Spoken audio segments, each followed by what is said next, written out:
All right, so our next guest is born and raised in Ohio, played college football in the state as well. In his 7 seasons in the NFL, he amassed 125 total tackles, 5.5 sacks, 1 forced fumble, and 2 fumble recoveries. Boys, help me welcome Big John Hughes. Big John. Big John. All right, John, thanks for joining us. How are you, sir? I'm doing pretty good. How you guys doing? Good. Now, before we get to some of the questions that we have for you, I do want to talk about one thing.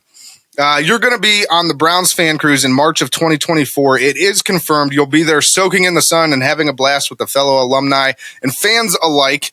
And now I have to say, we are brought to you by the Browns fan cruise. We are the official podcast of the Browns fan cruise. We will be on the Browns fan cruise, and we will be emceeing all of the events on the Browns fan cruise. And we can't wait to share that Browns fan cruise with a Cleveland Browns alumni like yourself. So can you tell our listeners a little bit about the fan cruise and what they have to look forward to? Yeah, man, I'm really excited about it. I guess Seaside Events and the Cleveland Browns are doing a cruise, man, the first ever Cleveland Browns cruise, man. Super excited about it. It's going to be amazing. Getting to hang out with old friends, meeting new friends, and just setting sail, man. I'm excited. It's actually my first cruise, by the way, so we'll see how that goes, but really excited about it. Me too, man. I'm a little nervous just because I don't know if I have my sea legs. But yeah, you get seasick, do you? Oh, you said, do I get seasick? Yeah. Oh, no, I don't get seasick, but I haven't been on the boat that long either, so we'll see. You pack some extra Dramamine. Yeah, that's what I'm going to be doing. I know that. No, but thank you. And I'm sure we're going to get back to Browns fan cruise talk here in just a little bit. But for right now, I do want to talk about you. So as I mentioned during my introduction, you are born and raised in Ohio. Can you tell us a little bit about the town you're from? Yeah, so I'm from Gahanna, Ohio. It's in Columbus, a smaller town in Gahanna or in Columbus. Great place, man. I went to school there from K through 12, man. Ohio, born and raised. Nice. And you mentioned that's near Columbus. You ended up going to Cincinnati for college, but during your time in Columbus, I bet it was pretty raucous with the Ohio State crowd, right? Yeah, no, it's funny. Actually, I got a great story about when I went to Cincinnati, being from Columbus, and actually grew up a diehard Ohio State fan, right? So my first day at Cincinnati, Haruki Nakamura, I don't know if you guys heard him, played for the Ravens, safety. Yep. So he was the senior at Cincinnati that year. And I walked in with some Ohio State basketball shorts, and he's like, "Hey, man, like, stop me in the front of the locker room." He's like, "Hey, man, I'm gonna need you to take those off." And I was like, "Oh, man, it's all good, right?" Yeah. And then he's like, "No, you got to take those off." And then I was like, "Oh, yeah, it's cool, man." And then like 20 guys surrounded me. They're like, "No, man, take those off." So they literally made me flip my shorts inside out, run back to the dorm, first day of practice, before I could come in the locker room. So that was my introduction to Cincinnati. Yeah. Yeah. Don't wear that garbage around here. So no, we're big Ohio State fans, so I take that back immediately. So going to Cincinnati, so was that something that was important to you to stay close to home as you went to college? Yeah, most definitely. It was close enough where people could come visit, but not close enough where people could just pop up. You know what I mean? It was a couple hours away. Love still being in Ohio, of course, for family and friends, but it was nice getting away a little bit too. That's a very nice way to put that.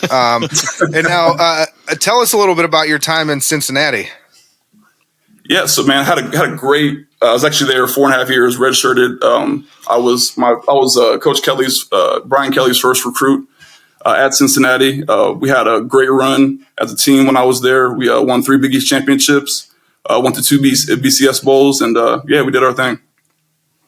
Nice. And then from there, I know you were drafted by the Browns in 2012 and ended up playing for them from 2012 to 2016. So tell us a little bit about your time with the Cleveland Browns. Yeah, man, it was great, man.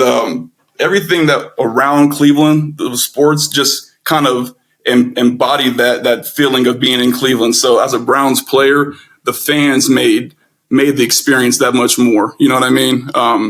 Especially being from Ohio, man, I loved every second of it.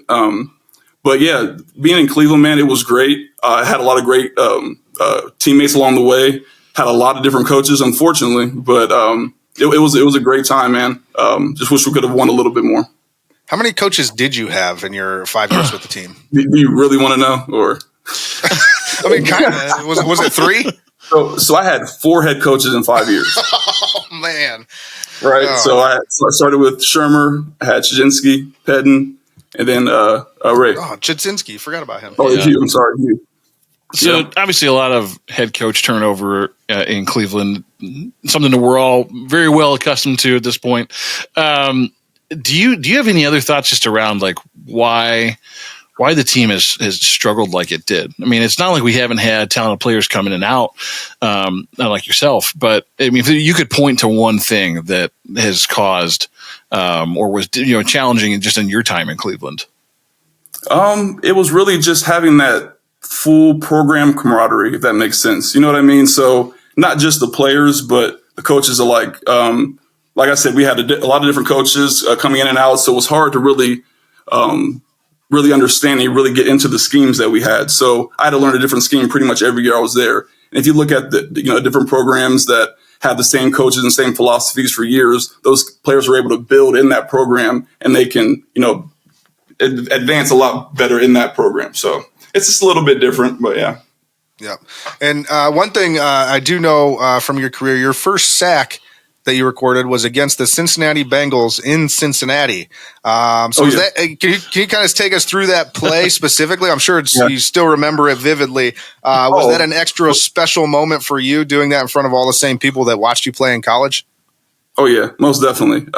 Doing it in the Bengals stadium where I've played at before, playing for the Bearcats, it was amazing, man. I remember breaking through, having a clean run at Andy Dalton, and he took off to the right, and I'm chasing him down. I remember the linebacker afterwards, like give me dap, and then we're running back over afterwards, and he's like, "Man, that was my sack." I was like, "Man, you got to get there faster." You were we got to go get him, but no, it was great. That's awesome. And I know you said there was some challenging times with all the turnover and everything else, but I mean, spending time with a franchise is obviously more than just playing football for them. You become involved with teammates. You become involved with the community off the field. Do you have a particular off-field memory that kind of sticks out to you in Cleveland? I think the biggest one for me, I have a couple, obviously, but I would say it was the community outreach work that I was able to do in my time in Cleveland. Every year while I was there, we would I would adopt 2 families for Christmas, and it was a really special moment just being able to share that with them and have that experience and memory with this family. So. Yeah, that's awesome. We actually do that. My sister does that every year. We do a family around here. She, around where we live, and she has a big Christmas party every year. There's like 100 and some people that come to it, and everybody contributes to these. And it isn't just one family. She has like a list of families that she adopts for the season. So it's a pretty cool thing to do. It's pretty awesome that you're able to do that every year. Oh yeah, that's awesome. Appreciate it, man. So let's. Go ahead. You got something? I was just going to ask. So obviously, the trip to the NFL is a long, arduous journey. Was there a point in your life that you realized like the NFL was a reality? Was there a coach, a mentor, parent, someone that kind of put that in your head that you had what it takes, and kind of when along that journey was that for you? Yeah, that's a great question, man. So along the way, it's always a thought in every athlete's head growing up to play in the National Football League. I was that guy, that kid that dressed up as an NFL player for Halloween. You know what I mean? It was always on my number one list of goals. But it didn't come a reality, I would say, until my junior year of college. We had a couple guys that were highly touted coming out of college, and NFL scouts were coming to see them, and my coach was like, "Hey, pick it up, man. They're here to see you too. They've been asking about you." And that was like the first glimpse of like okay, this could I could really make it here, So awesome. I wish I would have heard that one time, but I never did. For most of it, the game that's my step, that's for sure. I wasn't that good. The game outruns most of us. But yeah. So no, let's shift gears here just a little bit. You spent a decent amount of time in the NFL. You were with several different teams, and kind of with that in mind and everything that you saw, all the turnover in Cleveland, as you mentioned, what advice do you have for current players, especially the younger guys, as they're kind of getting situated and getting started in their careers? I I would say for those guys to always remember that it's a kid's game, right? I feel like we, as NFL players, you get kind of consumed with how the magnitude of the game and how big it all is in the NFL and playing in front of these huge crowds. But you've been doing the same thing since you were a kid, playing in front of 15 people, in front of your parents. You know what I mean? So it's all about just remembering where you're at and what you're doing. And also just, loving the game. You know what I mean? It's a short time that you get to play this. And as you guys know, it's a small window. So being able to embrace that moment and live it in the moment. So. Yeah. And for people that don't play football, I don't think they realize if you've never played football, just about every person that I've talked to looks back at it as one of the best times in their entire life. It's a lifelong love. Oh yeah. you can't replace that feeling. Great insight. Go ahead. I'll say one more quick thing about that. Advice, man. Also, majoring in the minors. You know what I mean? Like, it's everyone's strong and fast in the league, right? So it's about being good at the little things, right? So majoring in the minors. I consider myself a student of the game when I played. So it was about being the best block release, the best pursuit to the ball, like all the little things I wanted to be the best at. Yeah, that's another good piece of advice. Yep. Yeah. But yeah, so I mean, like I said, great insight. Always fun to hear stories from former players, especially former Browns. But I do know that for most guys, they get this sort of second life after football, and they kind of get into their second career, if you will. So, and that's not always something professional; it could be personal.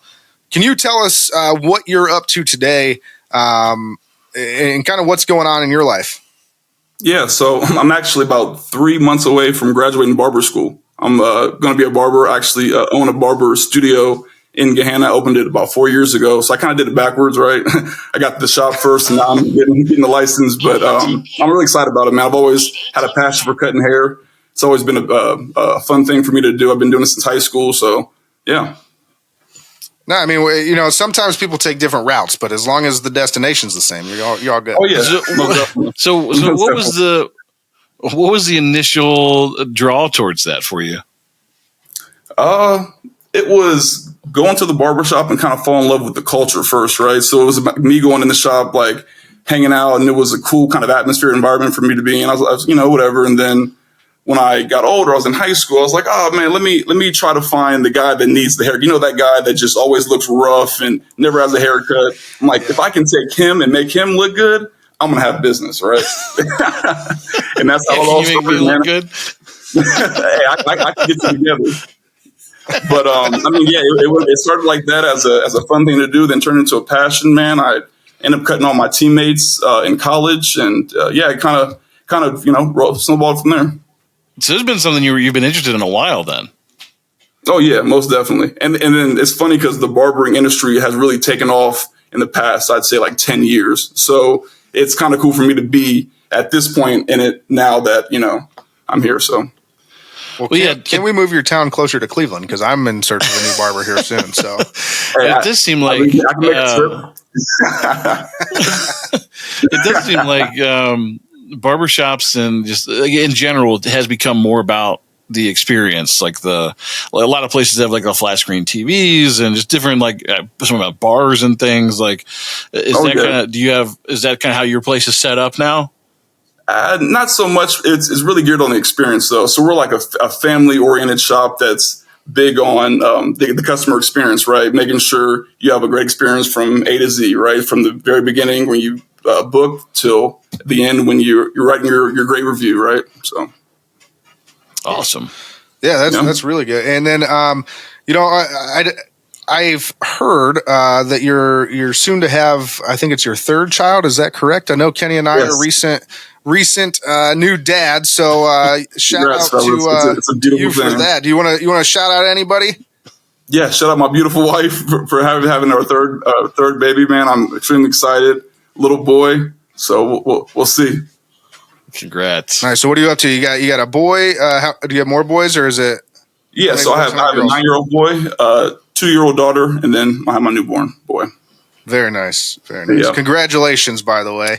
I would just say that you're an incredibly tough man, which we know that you're big John Hughes, but I mean, I'm pulling my hair out already, and we're only 2 months in. So, congrats to you. It's a process you got to lean into. I got to tell you, I think we're probably all in agreement that the first 6 months is probably the toughest, and then after that, it gets a little bit easier. So, oh yeah, most definitely agree with that. The first 6, man, you got to figure it out. One more thing here. Are you still involved with the game at all? Not so much as I was. I was coaching the first 2 years when I got out of when I retired at my high school at Gahanna Lincoln, and after that, I kind of took a step back from football just to be a dad, be a family man, and raise my kids. So. No, I think for a lot of people, that's actually the best thing you could possibly do. There's nothing more important in a child's life than to have their parent there for them. So that's a great thing for you to do. And then kind of changing gears here, I just want to get back a little bit to the time that we're all going to get to share on the open ocean. A couple amazing stops along the way in March of 2024. So let's talk about some of the things that everyone should look forward to on the inaugural Browns fan cruise here. So first of all, what is the event or activity that you yourself are most looking forward to? Man, I can't say it's a specific activity or event. I'm really excited to meet all the new people and really get to hang out with my teammates again. You know what I mean? Like, I'm just ready for a good time on the boat, man. Saw a couple of the destinations, man. I'm excited about the Bahamas. Never been, heard a lot of great things, and pretty excited to experience it for myself. So, yeah, I know the Bahamas and Jamaica are the two. I'm a big fan. Yeah, and I'm a big fan of beaches in general, but I'm also pretty clear, and I'm probably going to get really burnt. So that's the part that I'm not looking forward to. But what event or activity do you think that the fans should be most excited about? Oh man, so the signings are going to be great, man. And I know the guys are going to be excited to hang out with everyone and sign autographs and just the meet and greet. You know, there's always that rope in between us and the fans, so we get to hang out and really get to know each other.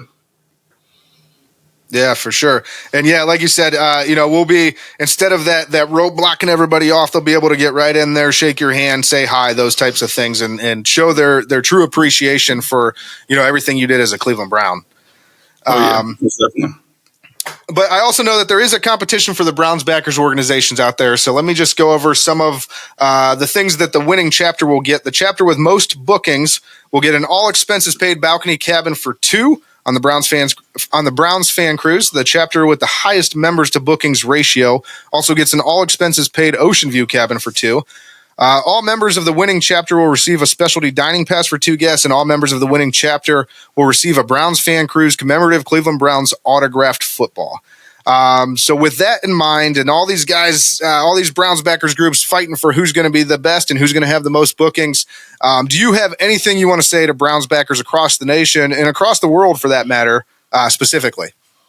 Yeah, hey, Browns backer chapters, man. I love everything you guys do, man. I remember going to all the different appearances throughout my career, man, and how excited you guys were, man. You guys do an amazing job, and this is an event you don't want to miss. This cruise is going to be amazing, and it's the first one. You have a chance to be a part of history, man. You know what I mean? Like, it's a big deal, man. I'm excited about it. It's going to be a great time. Absolutely. And with that, do you have any final words for the rest of Browns Nation? Just here we go, Brownies. Here we go. Go, Brownies. Here we go. Love it. That's what I like to hear. So, yeah. And I guess final question here, Kenny. Yeah, just obviously we're at the start of the season here. Do you have any thoughts, expectations for this Browns team? Man, I expect us to get this AFC North, man. I'm excited about what this team is bringing to the table, and I feel like that's the first standard you got to set is winning your conference, man. So I feel like we're going to do it, man, and I'm expecting big things from this team this year. Hell yes. If we win the AFC North, this is going to be one hell of a Browns cruise, let me tell you. And if we don't, it's still going to be one hell of a Browns cruise. Yeah. Oh yeah. It's going to be good no matter what. The Browns cruise is going to be great too. I was going to say my wife's a Bengals fan, unfortunately, so it'll be a great time for me and my household. So, well, John, what are we going to do about that? How come you haven't converted her yet? Yeah, it's been it's tough, man. Her dad's a Browns or Bengals fan, so it's one of those things, man. 8:28 p.m. Siri's talking in our headphones here, but that's okay. No, we really appreciate you joining us, John. It's been a pleasure. We've had such a great time, and we really can't wait to see you on the Cleveland Browns fan cruise. Hey, I appreciate you guys having me on, man. I had a great time too. Thanks. Thank you. Big John Hughes. Browns fans, celebrate your favorite team aboard Royal Caribbean's Independence of the Seas. You'll set sail March 11th through March 16th, 2024. You'll be joined by dozens of Browns alumni, chomps, and hundreds of other Browns fans as we embark on a 5-day cruise visiting both the Bahamas and Jamaica. Your all-inclusive vacation is waiting. Spots are limited, and registration is now open at brownsfancruise.com.